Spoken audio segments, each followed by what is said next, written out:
Righto. So Elwood. last week you came in and tell me about painting onto the wall.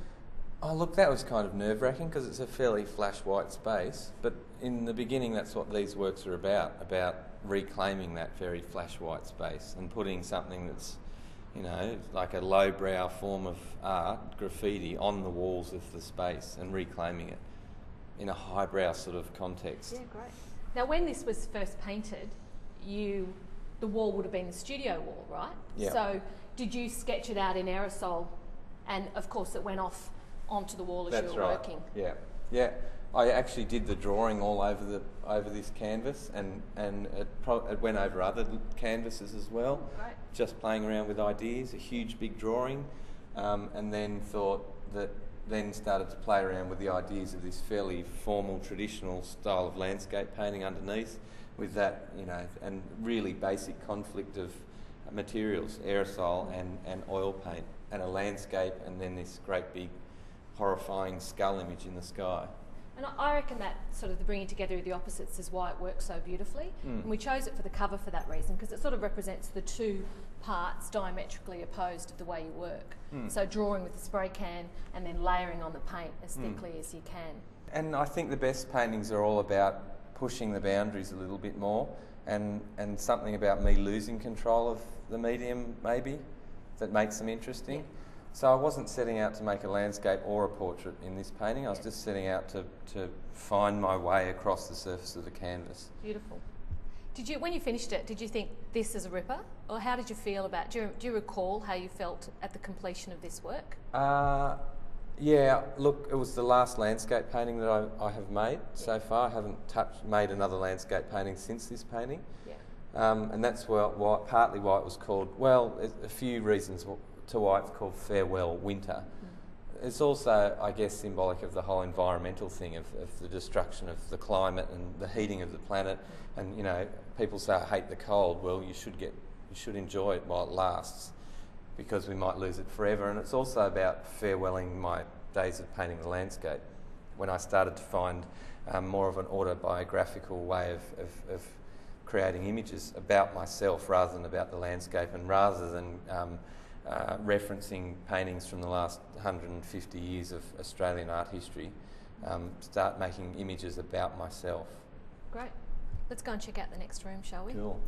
So here we've got the portrait of Cook. I guess it's about reinventing history, and young men do it all the time. They tattoo themselves with Ned Kelly, Great. or the Australian flag, or both, which I think is hilarious, that Ned Kelly and the Union Jack are still together on one body. Yeah. He would be rolling over in his grave.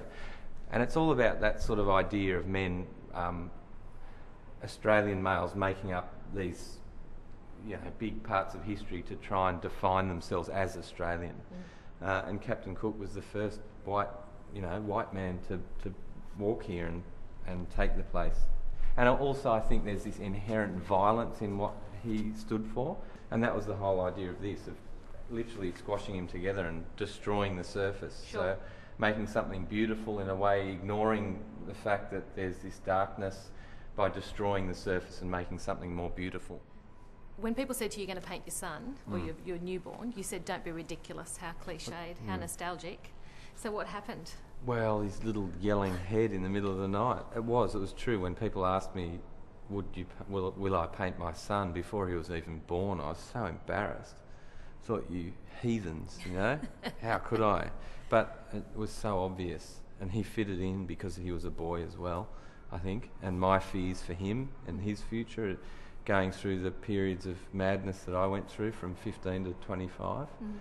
I think the paint recreates that sense. Like, that paint is bawling, it's screaming. Yeah. And the way you manage, I mean, we get it with the cars, the paint's dragged, the paint sort of drives across the surface. In this instance, the paint's sort of bawling and screaming. It so beautifully creates his gorgeous... Well, the photograph was so emotive, and now looking back, that photograph says more to us than a whole album of smiling photographs.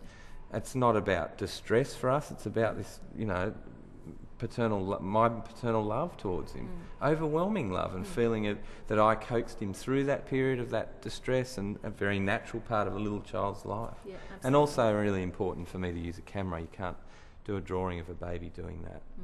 And that's where the camera is really, such an important tool for me. So what happened with the camera in Joe Burger? Because we've got up here a portrait of Joe that morphs into a hamburger. Well, again, photographs, but photoshopping. I always try and put some light-hearted sense of humour through the work. I don't even try, it just happens. And still, I guess it can be read really, really dark that I've turned my son into a hamburger, but Joe loves it. Yeah, I bet he does.